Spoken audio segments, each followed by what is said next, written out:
Pour démarrer la journée, je trouvais intéressant de faire intervenir Laetitia Huget, qui a une entreprise de conseil pour le développement durable, pour accompagner les entreprises, et qui, pendant la crise Covid, pendant le confinement, avec son collectif Conscience de mode, travaillait elle a mené une enquête auprès des industriels de la mode pour voir comment la situation inédite impactait leurs entreprises et comment ils pensaient que ça allait impacter le futur de la mode. Et donc tout ça est repris dans son étude. Et je trouvais que c'était intéressant de démarrer aussi la journée comme ça, puisque c'est pas uniquement nos idées à nous 6 membres de la chaire Bali, c'est aussi plus largement une démonstration qui est faite, que tu as recueillie auprès d'industriels. Donc moi, je pense que j'ai respecté mon timing. Je suis un peu court, donc je suis pas mal. Parfait, merci. Donc Laetitia, à toi. Je te donne la main sur la zapette. Merci. La zapette. Merci Chloé. Voilà. Donc bonjour à tous, je m'appelle Laetitia Huget. Donc je suis la cofondatrice de la société Pando, avec donc mon associé Stéphane Piot ici présent, et donc du collectif Conscience de mode, que nous avons co-créé avec 2 autres structures qui s'appellent Artec Hermitage et Sednové Studio. Artec Hermitage, donc Lia Korjova et Sednové Studio, Léopolda Conto-Bellina, qui sont en ce moment même à la Fashion Tech Week de Paris, en train de faire différentes interventions. Et d'ailleurs, Lia, je crois qu'elle fait la clôture demain. Donc nous introduisons aujourd'hui Biarritz et nous allons clôturer avec Conscience de mode la Fashion Tech Week de Paris. Donc, l'objectif de cette présentation, c'est de vous faire une synthèse un peu de l'étude que nous avons menée et que nous menons encore avec Conscience de mode sur comment la mode envisage-t-elle l'après-Covid. Donc, cette étude, elle prend forme en 3 étapes. On a fait une consultation pendant le confinement auprès des acteurs de l'industrie, qui a donné lieu à un podcast vidéo qu'on a mis en ligne à partir du mois de juin.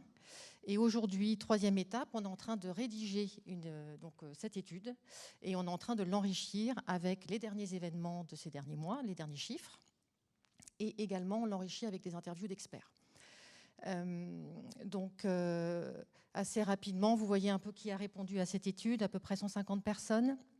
Et ce qui est intéressant, c'est qu'on a eu tout type d'entreprises sur différents positionnements, que ce soit de l'entrée de gamme ou du luxe. Donc on a eu un panel assez vaste de personnes qui ont répondu à cette étude.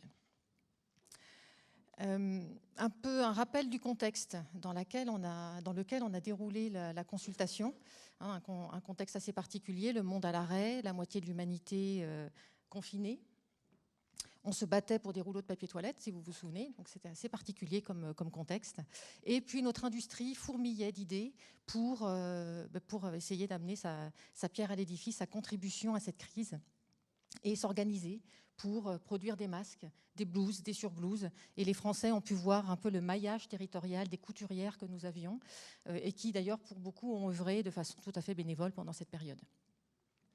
Donc 4 thématiques sont sorties de cette étude et je vais synthétiser chacune d'entre elles assez rapidement parce que j'ai un timekeeper qui me regarde du coin de l'œil. Avec le sourire.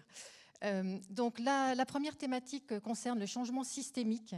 On a vu pendant le confinement différents collectifs qui ont vu le jour, donc Conscience de mode en est un, mais de façon plus internationale, celui de Rewiring Fashion, qui est donc un collectif de designers internationaux qui a vu le jour et qui tout de suite s'est posé la question et a remis en cause le rythme de collection et surtout la mise sur le marché des collections qui est complètement asynchrone avec le besoin et l'envie du consommateur. Et donc ils ont mis assez rapidement le sujet sur la table en disant voilà, est-ce que le rythme de notre industrie est juste ? Est-ce qu'il est cohérent avec un besoin consommateur ? Est-ce que ça a du sens de mettre des débardeurs au mois de janvier en magasin ? Alors que le consommateur ne les achètera que dans quelques mois. Donc c'est un peu le sujet qu'ils ont mis sur la table. Suite à ça, on est arrivé au débat sur les Fashion Week, assez rapidement, puisque c'était au mois de juillet. Et donc là, effectivement, outre le fait qu'on ne pouvait pas faire les Fashion Week de façon présentielle, assez rapidement, la réflexion est arrivée en disant est-ce que la Fashion Week est utile ? En l'état, est-ce que c'est la peine de faire des Fashion Week dans toutes les grandes capitales ? Donc il y a eu tout un débat sur ce sujet-là. Donc les Fashion Week ont bien eu lieu au mois de juillet de façon digitale, que ce soit Paris, Milan ou Londres, mais on a eu des personnes assez influentes dans notre industrie, notamment des maisons de luxe comme la maison Saint-Laurent, mais aussi la maison Gucci ou encore Giorgio Armani, qui ont pris le sujet et ont dit, nous, on se positionne et on veut s'extraire de ça. On veut s'extraire de ce rythme, on veut s'extraire de la Fashion Week parce qu'on veut créer notre propre agenda, on veut créer notre propre rythme et le concilier plus avec nos besoins et nos envies de designer, parce qu'aujourd'hui, on est trop dans une machine à laver, ça va trop vite et ça n'a plus de sens. Et aujourd'hui, d'ailleurs, Giorgio Armani continue de s'exprimer sur ce sujet-là et vraiment s'extrait complètement de la Fashion Week et de ce rythme. Alors concrètement, aujourd'hui, on a vu, donc en juillet, on a eu les Fashion Week de façon digitale. Au mois de septembre, elles ont aussi eu lieu. Le grand changement, c'est qu'elles ont aussi été digitales. On voit qu'elles n'ont pas été annulées. Donc je pense que c'est encore un sujet qui prendra encore plus de temps avant vraiment d'arriver au bout de la réflexion. Mais en tout cas, une chose est certaine, c'est que le sujet, il est sur la table. Donc, rapidement, la synthèse un peu des enseignements sur cette partie-là. Deuxième thématique, la consommation. Pendant le confinement, on s'est tous certainement posé la question du besoin de notre consommation. À quoi ça rimait d'acheter beaucoup, d'acheter en quantité, peut-être de mauvaise qualité. Alors, je ne sais pas pour vous dans la salle, moi en ce qui me concerne, depuis plusieurs mois, je n'ai pas forcément acheté de chaussures, toi Chloé non plus. On a revu un peu la façon dont on consommait, et notamment dans sa qualité et dans sa quantité. Alors, il y a eu un engouement pour les produits bio, notamment alimentaires, mais pas que. Et puis, voilà, le consommateur s'est posé toutes ces questions, a remis en cause son besoin.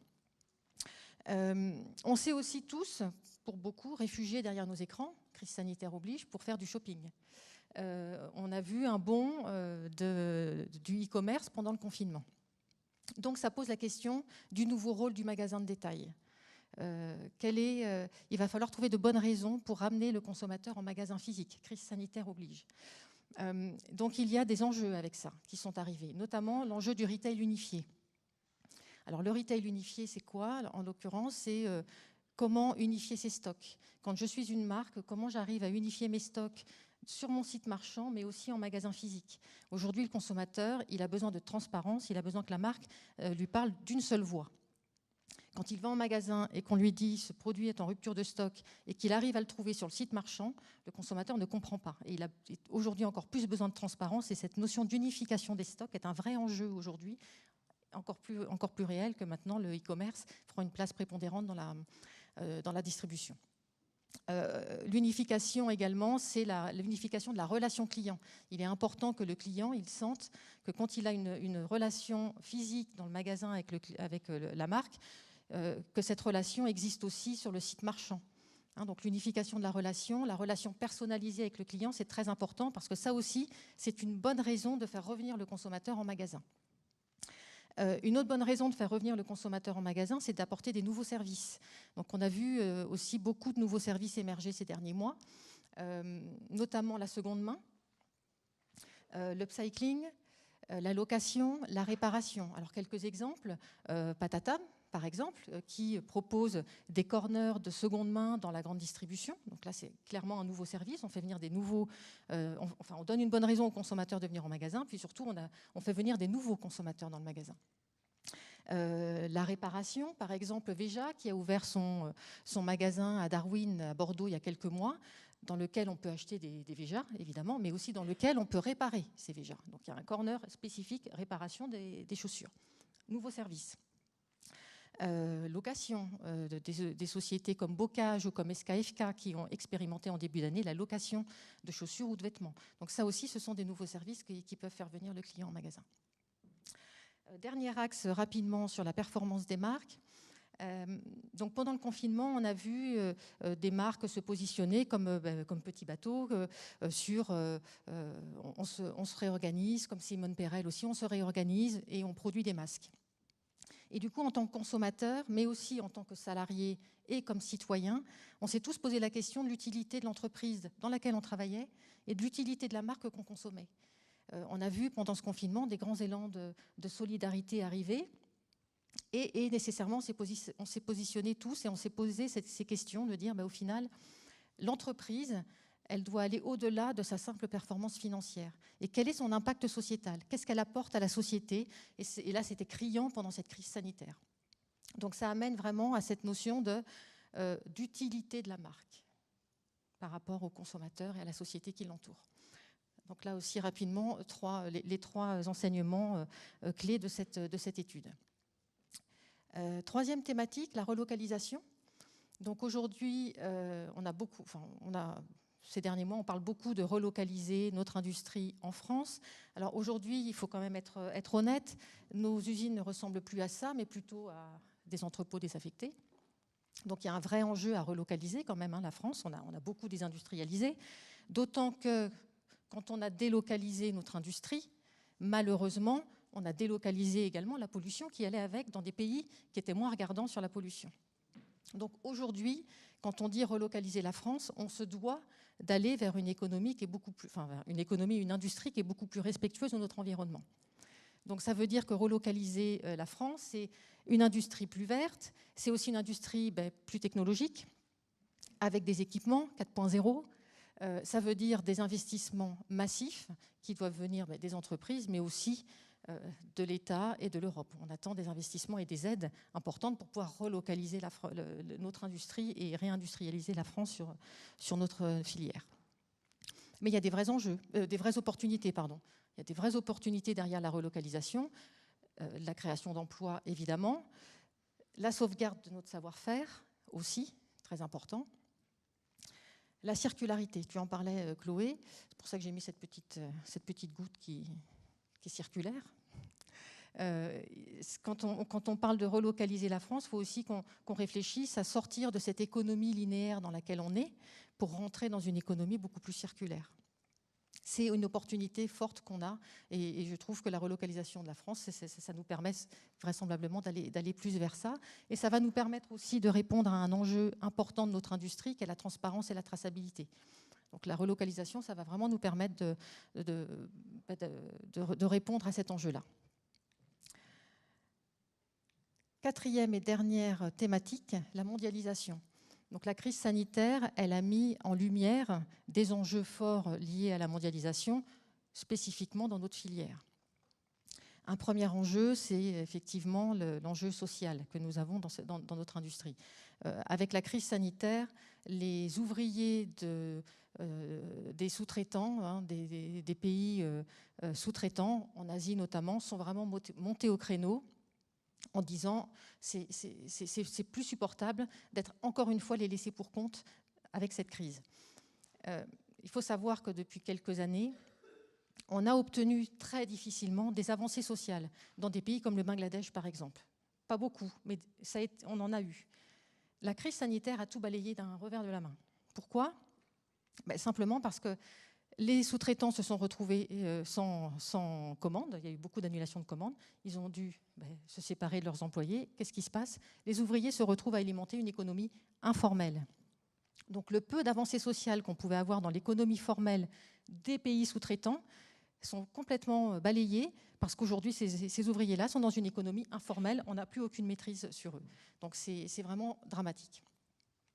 Les impacts financiers également liés à la mondialisation. La problématique qu'on a eue avec la crise sanitaire, on en a parlé tout à l'heure, on consomme moins. On consomme moins, donc on produit moins.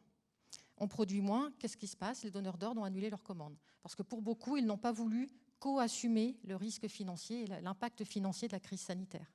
Résultat, les sous-traitants se retrouvent avec des millions de stocks de fabriques, de matières sur les bras. Et évidemment, ils sont incapables de payer leurs ouvriers. Donc aujourd'hui, on a des millions de stocks qui sont là. Et on a vu d'ailleurs des initiatives comme Upsibom ou Reverse Resources, qui sont des marketplaces qui ont vu le jour ces derniers mois, qui vendent ces stocks qui sont aujourd'hui là, au Bangladesh, en Inde, au Pakistan, en Chine, partout. Parce que ce sont des millions de stocks. Donc l'impact financier de la crise sanitaire est aussi très très important. Et on le met vraiment, il est mis en lumière avec la crise.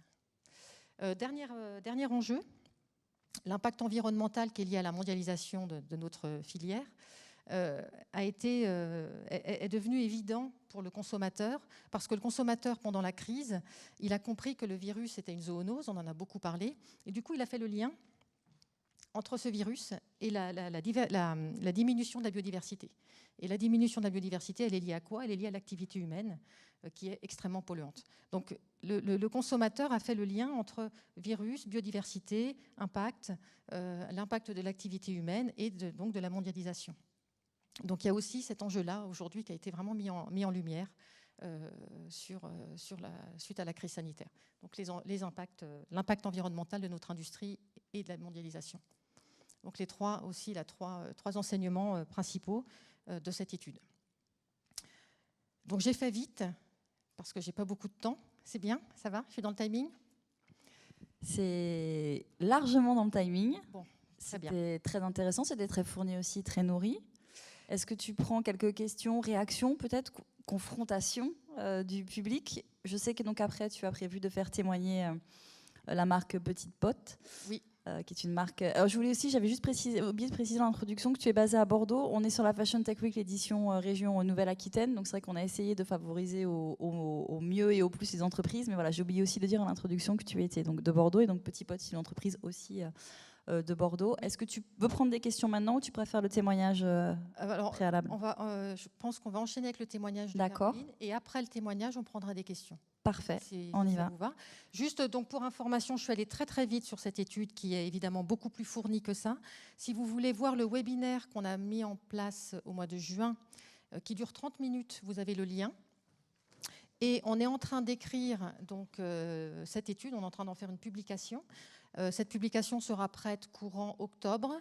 Donc si vous voulez la recevoir en avant-première, je vous invite à scanner ce QR code et vous avez un formulaire à remplir. Comme ça, on aura votre adresse mail et on vous enverra la présentation en PDF dès qu'elle sera, enfin la présentation, le dossier dès qu'il sera prêt. Voilà. Et donc, nous enchaînons avec l'interview de Caroline Ricard de Petit Pote. Je trouvais intéressant d'avoir la vision pour alimenter cette étude, d'avoir la vision d'une marque qui a vécu le confinement, qui a traversé cette crise et puis qui a évidemment une vision d'avenir pour sa société. Donc j'ai demandé à Caroline de venir me rejoindre. Merci beaucoup Caroline d'avoir accepté cette invitation. Alors c'est pas... Moi, je fais juste une petite précision technique. Il y a un tout petit écho après, c'est par rapport à YouTube et la diffusion. Si tu ne parles pas, Laetitia, il faut couper le micro le temps où tu ne parles pas. Voilà, juste pour éviter des et là, c'est parfait, ça marche. Ok. À vous. Merci. Merci Laetitia. Alors, juste pour commencer, peut-être que tu peux te présenter et présenter ton entreprise, s'il te plaît. Alors, je viens d'une formation en sciences politiques et en aide humanitaire internationale et un début de carrière dans l'événementiel. Donc, l'univers du textile, c'était pas du tout mon univers. J'ai créé Petit Pote en 2011, après une année de préparation. Et j'ai créé Petit Pote parce que j'ai eu que des garçons. Et j'étais très frustrée parce que la mode des bébés proposée pour les petits garçons, surtout quand tu as 6 mois, il faut déjà les habiller en 12 ou 18 mois. On me proposait du col polo, en fait. Et moi, le col polo, je savais qu'il allait le porter jusqu'à la maison de retraite. Je me suis dit, quand même, il y a moyen de faire plus fun que ça. Donc, on va essayer de faire quelque chose. Au-delà de ça, je voulais des vêtements qui soient beaucoup plus adaptés à la morphologie des bébés. Et donc Petit Pote, elle est née vraiment de ces plusieurs envies-là, c'est-à-dire des vêtements morphologiques, adaptés aux petits, adaptés aussi pour les parents, c'est-à-dire des vêtements faciles à vivre, faciles à enfiler, faciles à sortir quand on les change 20 fois par jour.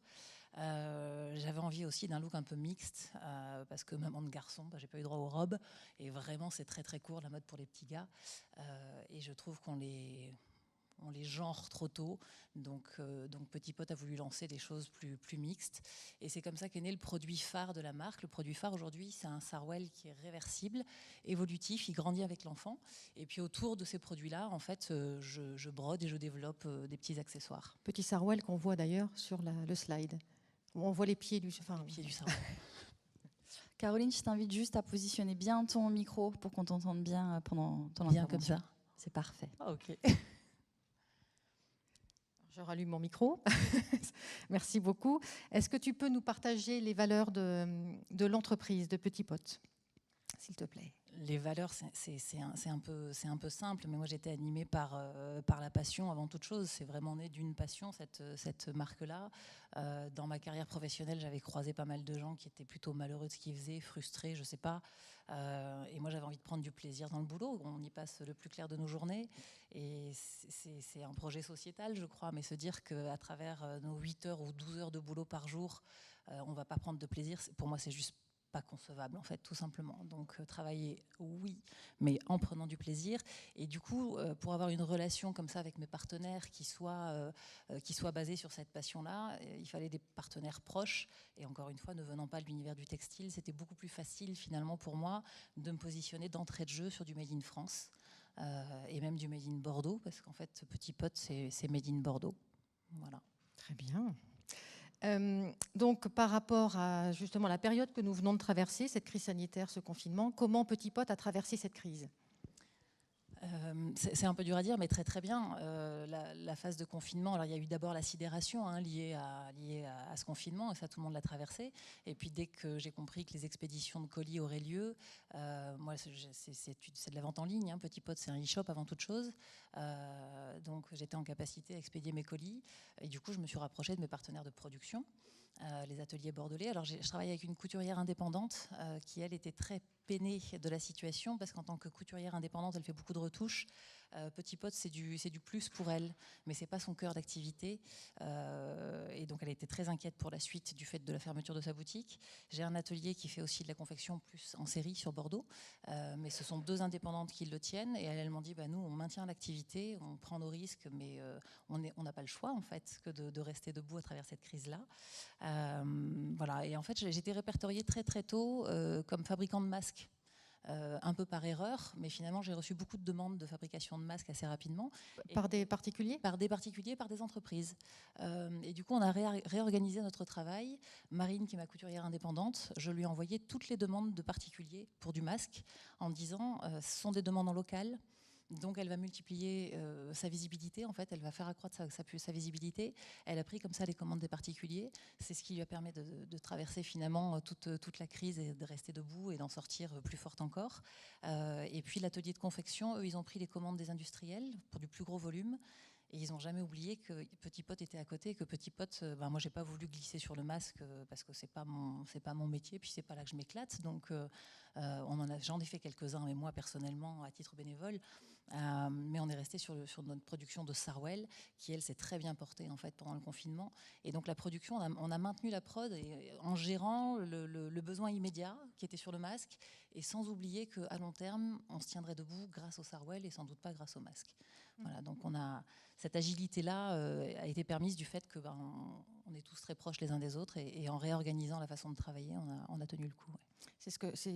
Personnellement, ce que je trouve très intéressant dans ce témoignage, c'est cette importance d'avoir cette coopération avec ces parties prenantes. Parce que là, du coup, vous avez pu, grâce à cette coopération, travailler ensemble et se dire, Marine, je crois qu'elle s'appelle, oui.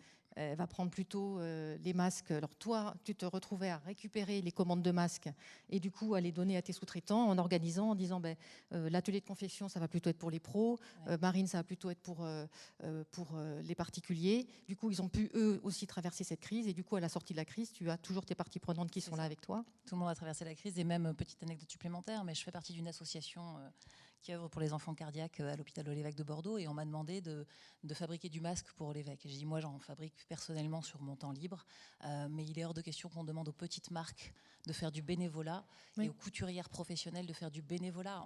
Ce qu'elles ont fait pendant le confinement. Les femmes peuvent faire du bénévolat comme ça à tout va, sous prétexte qu'elles savent coudre et qu'il y a une urgence sanitaire. Non, on a besoin de maintenir nos activités économiques et de maintenir notre indépendance. Et donc l'association a recruté des couturières, certes bénévoles, mais dont ça n'était pas la profession, et qui faisaient ça en tant qu'amateurs et non pas en tant que professionnels, et ça fait quand même toute la différence. Aujourd'hui, donc, j'espère, je croise les doigts, que la crise est derrière nous, parce que voilà. Aujourd'hui, quelles sont tes difficultés, si tu en as, pour redémarrer l'activité ? Parce qu'il y a quand même, l'activité, elle a continué, mais elle a peut-être été ralentie. Ou voilà. Est-ce que tu as des difficultés aujourd'hui à redémarrer l'activité ? Alors redémarrer, non, parce que les suites du Covid, enfin, le e-shop a été vu, donc voilà, on continue à surfer là-dessus. En revanche, je suis arrivée à un palier, moi, sur mon développement. Et ce palier, c'est une marche un peu plus haute que d'habitude, que les autres, en fait, à franchir. Moi, je me suis déconfinée grâce à des stagiaires qui m'ont adressé des CV au mois de mai. Et j'ai dit oui en disant comme ça m'oblige à réintégrer les bureaux. J'avais tout ramené à la maison. Et en fait, j'ai dit oui à tous les CV qui arrivaient sur ma boîte mail. Je me suis retrouvée avec une équipe de jeunes stagiaires, principalement de Supmod et Digital Campus à Bordeaux. Et j'ai réussi en fait à la faire travailler tout ensemble. À leur redonner confiance dans une phase où ces jeunes femmes qui débarquent sur le marché du travail bientôt, dans un univers qui est avec un point d'interrogation en fait devant elles, je leur ai redonné confiance par le fait de retrouver leurs compétences et de pouvoir la mettre en action en fait cette compétence-là. Donc on a eu un plaisir dingue à travailler ensemble. Et en fait, moi, je me suis rendu compte que pour développer Petit Pot, aujourd'hui, il me faut de la ressource humaine, tout simplement. Donc c'est pas une vraie difficulté, finalement, c'est plus un nouveau challenge. C'est se dire, maintenant, il va falloir grandir. Grandir, ça se fait pas tout seul. Grandir, ça se fait avec les autres. Et voilà, en fait, c'est encore une des symboliques de cette crise, c'est qu'on a besoin les uns des autres. Et moi, je vais avoir besoin de recruter. Donc voilà, construire une équipe pour Petit Pot, c'est ça le palier suivant. Concernant, donc, je reviens un peu à tes valeurs et à cette notion de Made in France. Donc, on a beaucoup parlé de relocalisation, j'en ai parlé dans la présentation. Donc, dans ton cas, tu n'as pas relocalisé puisque tu as toujours produit ici et très localement. Mais alors, du coup, quel est le contre-pied de ça ? Est-ce que tu as des enjeux, toi, aujourd'hui, notamment tu es en phase de développement, est-ce que tu as des enjeux qui sont liés au fait que tu as fait ce choix de Made in France ? Alors on est très souple, ça c'est sûr, on est très réactif, mais sur les volumes c'est plus compliqué. Cela dit, on commence à trouver dans le parc textile bordelais pas mal de ressources, de plus en plus. J'ai profité de la phase de confinement pour aller démarcher justement de nouveaux sous-traitants, et notamment une entreprise qui fait de la coupe et qui me facilite grandement le travail. La coupe, ça prend du temps. Et ensuite, l'idée, si vous voulez, en fait, ça va être c'est de se dire, cette souplesse, on l'a, il ne faut surtout pas la perdre, parce qu'elle a montré que cette agilité en phase de crise, c'est vraiment essentiel. Est-ce qu'en internalisant la production, on ne serait pas encore plus agile ? Et finalement, le projet, c'est un petit peu ça, ce serait monter mon propre atelier pour conserver vraiment cet esprit local sur Petit Pot. Ensuite, j'essaye d'étudier également d'autres modèles de distribution. Bon, le e-shop, c'est bien. Il faut être toujours en force de proposition vis-à-vis des clients. Je suis très très inspirée. Sur Bordeaux, on a depuis peu, on a la marque Asphalt qui est venue s'installer et qui fonctionne qu'à la précommande. Moi, j'adore. Je consomme leurs chemises d'ailleurs. Mais simplement, la précommande sur l'univers de l'enfant, ça marche pas en fait. Donc, dans 3 mois, on ne sait pas en quelle taille on va habiller le bébé. On peut difficilement fonctionner comme ça. Mais voilà, donc ça donne tout l'intérêt d'internaliser l'atelier. On est ça te permet d'être plus réactive. De garder la souplesse, garder l'agilité. Je n'ai pas envie de laisser tomber mes sous-traitants au passage. Qui comptent sur toi. Ça fait 8 ans qu'on travaille ensemble et on a une belle relation. Mais faire grandir tout ça tous ensemble et gagner encore en souplesse. Ouais.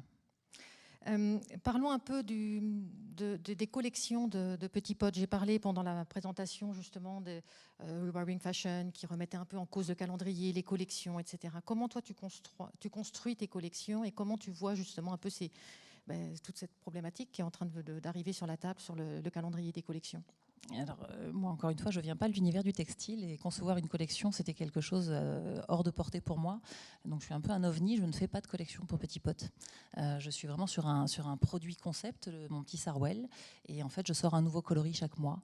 Ceux qui marchent vont être poursuivis plus longtemps et ceux qui marchent moins bien auront vécu un petit mois ou plus et s'éteindront naturellement. Et ça évite d'avoir En fait, ça étale la charge de travail sur la durée et on reste à nouveau réactif par ce biais-là, mais je n'ai pas de collection chez Petit Pot. Et du coup, autour de ton Sarwell, tu as des produits. Donc, ton Sarwell, c'est ton produit iconique et après, tu as des produits qui gravitent autour. Oui, c'est ça. Dernière question, plus sur la partie distribution. Donc, tu nous as dit que tu étais en e-shop. Est-ce que tu as d'autres modes de distribution existants et est-ce que tu penses à des nouveaux modes de distribution? Parce que c'est pareil, on a parlé pas mal du nouveau magasin, du nouveau rôle du magasin. Est-ce que tu as des idées là-dessus? Alors moi, il y a le e-shop qui effectivement prend la part belle aujourd'hui, mais jusqu'à présent, je fonctionnais aussi beaucoup sur les expos. En 2020, j'avais décidé de ne faire que le salon du Made in France, porte de Versailles, sur lequel j'étais présente l'année dernière. C'est un petit drame, hein, que le fait qu'il n'ait pas lieu. Bon, moi, je l'avais anticipé. Donc voilà, pour Petit Pot, ça ira, mais j'avoue, c'est quand même un sacré coup. Ensuite, sur Internet, c'est un peu difficile parce qu'on a l'impression, alors moi, j'ai là en septembre, l'impression d'être à nouveau toute petite. C'est-à-dire que pendant le confinement, on était très très vus sur les réseaux sociaux, même les toutes petites marques, et c'était super. Là, je pense que les machines de guerre se sont mises en route, et aujourd'hui, il faut que Google soit votre meilleur ami pour continuer à garder cette visibilité-là. Quand on est tout seul, c'est pas évident. Donc là, déjà, pour le e-shop, pour le maintenir, je délègue cette partie digitale à une agence spécialisée. C'est la seule solution pour arriver à s'en sortir. Ensuite, je vais aller chouchouter mes boutiques. J'ai quelques boutiques multimarques indépendantes. Et là, il est grand temps de faire du chouchoutage, véritablement. J'ai besoin d'elles. Et ce n'est pas juste moi qui ai besoin d'elles en tant que Petit Pot. C'est moi en tant que Caroline Ricard, en tant qu'individu. Les centres commerciaux en périphérie des villes, j'en peux plus de ces périphéries qui sont dévisagées, de ces boutiques dans lesquelles on retrouve la même chose. Nos petits indépendants, ils portent un ADN particulier, ils portent une proposition de valeur qui est tellement différente, tellement plus variée. On a besoin d'eux, mais c'est nous tous qui avons besoin d'eux, donc c'est les chouchouter. Même voilà. Si la marge est évidemment moins intéressante. Oui, bien sûr que la marge elle est moins intéressante pour les tout petits, enfin, c'est une évidence, mais ils viennent toujours se glisser sur des moments de creux dans les commandes. Moi, les boutiques me passent commande en période de solde et je ne fais pas de solde, donc en période de solde, j'ai mes boutiques revendeurs pour pouvoir continuer l'activité et vivre ces mois un peu plus creux. Et je pense vraiment, c'est un devoir pour les marques du Made in France que de maintenir ce réseau-là. Ensuite, il y a l'idée des boutiques éphémères. Ça se développe déjà pas mal. Hein. Pas mal de marques font appel, font des petits pop-up comme ça. Et moi, je me dis, en fait, ces pop-up, en tant que petite marque, c'est très difficile de structurer un tel événement. En revanche, faire appel à mes boutiques indépendantes, justement, celles avec qui je travaille, pour installer des pop-up chez elles, c'est leur proposer une proposition de valeur différente pour leurs clients. C'est de l'événementiel, c'est de la communication. Et c'est l'occasion pour elles de tester plus de produits de la gamme sur de l'événementiel comme ça et de mieux cibler peut-être leurs commandes derrière. Donc il y a des choses à faire aussi à ce niveau-là. Et sur la seconde main aussi. Je commence à avoir des retours de gens qui me disent « Ah, j'ai acheté mon petit Sarwell Petit Pot dans un magasin de seconde main ». Je me dis c'est super, mais j'aimerais bien être moi, Petit Pot, porteur de cette proposition-là. Donc c'est encore des choses nouveaux services à mettre en place. Ouais. Très bien. Voilà. Merci beaucoup Caroline pour ton témoignage. Merci Laetitia. On peut, si on a le temps, Chloé. On peut prendre des questions. S'il y en a. Moi, je vous remercie, Caroline, pour ton témoignage. Un témoignage qui est très lié à l'activité d'une, comme tu l'as dit, donc je reprends une petite marque, donc une agilité forcément qui est facile à mettre en œuvre, à mettre en place, une réactivité aisée. En revanche, et on le verra tout à l'heure dans les travaux, derrière, il y a aussi, dans le textile, il y a une industrie en France avec des gros faiseurs, avec beaucoup d'emplois aussi, et qui essayent aussi de se mettre en agilité, mais c'est ce qu'on va voir tout à l'heure, ça va aussi prendre plus de temps, et il y a beaucoup de travail à faire, et ce que tu fais, ce que tu as démontré, c'est très bien, mais il faut derrière, exactement. Et ces gros acteurs, il faut aussi prendre en compte que ils œuvrent, ils font, ils travaillent, ils vont nous le démontrer, ils le feront à leur temps et à leur rythme, parce que c'est aussi une industrie qui est importante et grande en France. Est-ce que du coup ça suscite des réactions? Est-ce que vous voulez réagir, poser des questions? Personne. Alors, c'est le début de la journée en même temps. Peur que j'arrive avec le micro, le masque, là-bas, et que du coup je leur amène. Alors on va faire les choses. Donc les questions, c'est moi qui vous amène le micro. Vous gardez le masque par contre parce que il y a vous gardez le masque pour les questions. Et je veux bien aussi que vous vous présentiez pour qu'on comprenne qui vous êtes et ce que vous faites au moment où vous posez votre question. Au choix. Oui, bonjour. Moi, je suis une entreprise en devenir, en fait. Je suis en train de la concevoir. J'ai une petite question concernant la production de votre matière première. Je voulais savoir, vous disiez que tout était fait sur Bordeaux. Vous arrivez à vous fournir en matière première en France déjà Non, non, la matière première, elle n'est pas française, effectivement. Ça fait partie des objectifs de très long terme, et c'est là qu'on a besoin des grandes entreprises françaises pour pouvoir justement œuvrer sur ces productions-là. Et j'ai bien conscience qu'on a besoin des plus grands que nous, et puis il faut qu'ils restent source d'inspiration pour nous les petits aussi. Et il y a peut-être des passerelles à faire entre tout le monde. Ma matière première ne vient pas du tout de France, effectivement. C'est juste la découpe des tissus et la confection qui est bordelaise. Ça veut dire que vous arrivez quand même à avoir une traçabilité de cette matière première, quand même sur l'extérieur. C'est assez accessible finalement, c'est assez visible. Alors la traçabilité, moi je passe par le label Ecotex, donc mon fournisseur me garantit le label Ecotex sur ce 100% des tissus que je lui achète, tout simplement. Est-ce qu'il y a une autre... J'attrape une autre question. Vous n'attendez pas que je sois redescendue en bas pour lever la main derrière. Merci. Catherine Schroeder, correspondante Sud-Ouest. Qu'est-ce que c'est que le label Ecotex ? Le label Ecotex est un label qui certifie qu'il n'y a pas d'agents chimiques nocifs pour l'environnement ou pour la peau qui sont utilisés dans le traitement des tissus. Donc ça n'est pas un label bio, on n'est pas sur du coton biologique, on est sur le traitement de la fibre après sa récolte.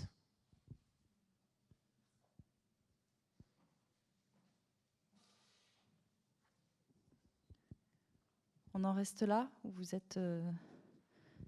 Vous n'osez pas me faire courir. En fait, vous êtes en bas à droite et vous vous dites la peau, elle va descendre et remonter, ou on est sans regret?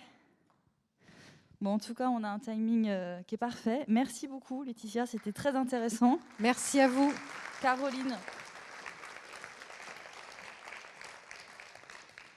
Caroline également, ça nous a bien enrichi. Merci beaucoup.